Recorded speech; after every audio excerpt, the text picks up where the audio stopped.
বাংলাদেশের রাজনৈতিক ইতিহাসে আওয়ামী লীগ ও বিএনপি এমন দুটি দল যাদের মধ্যে বৈরিতা প্রায় চিরকালীন। কিন্তু ইতিহাসে দুই গুরুত্বপূর্ণ মুহূর্তে এই দুই প্রতিদ্বন্দ্বী দল এক হয়েছিল এক অভিন্ন সংকটে। কি সেই সংকট, কেনই বা তাদের মধ্যে ঐক্য স্থাপন করতে হলো?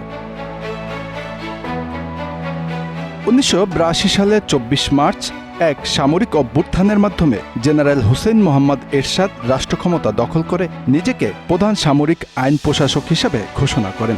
মাত্র কয়েকদিন পরে তথা 27 মার্চ জেনারেল এরশাদ আহসান উদ্দিন চৌধুরীকে রাষ্ট্রপতি পদে অভিষিক্ত করেন। 1983 সালের 11 ডিসেম্বর এরশাদের চাপে পদত্যাগ করেন এবং রাষ্ট্রপতি পদে অধিষ্ঠিত হন সামরিক শাসক এরশাদ নিজেই। এই স্বৈরশাসককে হঠাতে 1983 ও 1984 সালে 24টি ছাত্র সংগঠনের নেতৃবৃন্দের উপস্থিতিতে গড়ে ওঠে সর্বদলীয় ছাত্র ঐক্য। এই ঐক্য গড়ে ওঠার আগে বৃহৎ ছাত্র সংগঠন বাংলাদেশ জাতীয়তাবাদী ছাত্রদল ও বাংলাদেশ ছাত্রলীগ আলাদাভাবে এরশাদ বিরোধী আন্দোলনে সক্রিয় ছিল। সর্বদলীয় ছাত্র ঐক্য গঠনের মাধ্যমে ছাত্র সংগঠনের সকল শক্তি এক জায়গায় মিলিত হয়েছিল। দীর্ঘ 9 বছর পরিচালিত আন্দোলন 1990-এ এসে গণ আন্দোলনের রূপ নেয়, যার সমাপ্তি ঘটে ওই বছরের 6 ডিসেম্বর। এই ঐক্যের ফলে বাংলাদেশের রাজনীতিতে নতুন মাত্রা যুক্ত হয়। জনগণের সমর্থন অর্জনের জন্য তারা একসঙ্গে আন্দোলন শুরু করেন, যা অবশেষে স্বৈরাচারী শাসনের পতন ঘটে এবং গণতন্ত্র প্রতিষ্ঠিত হয়। এরশাদ সরকারের পতন হলে 1991 সালে প্রধান বিরোধী দল হিসেবে উঠে আসে আওয়ামী লীগ। সরকার গঠন করে প্রধানমন্ত্রী হন খালেদা জিয়া। কিন্তু এই ঐক্য দীর্ঘস্থায়ী ছিল না।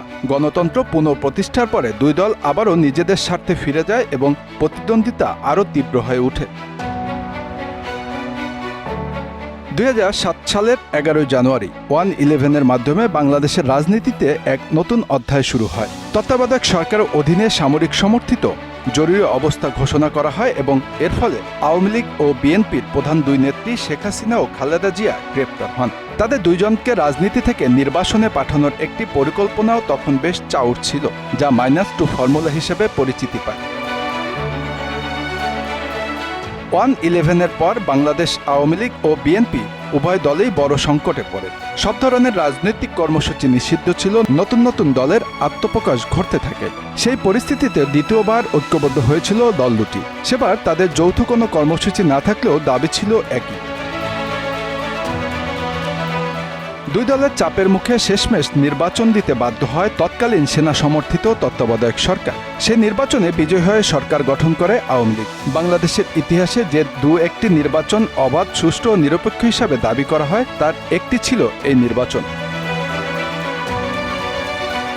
তবে সেই নির্বাচনের পর আবারও বিভক্ত হয়ে পড়ে দল দুটি। পরস্পরের বিরুদ্ধে নানা ষড়যন্ত্রে লিপ্ত হয়ে ওঠে, যা এখনও অব্যাহত আছে।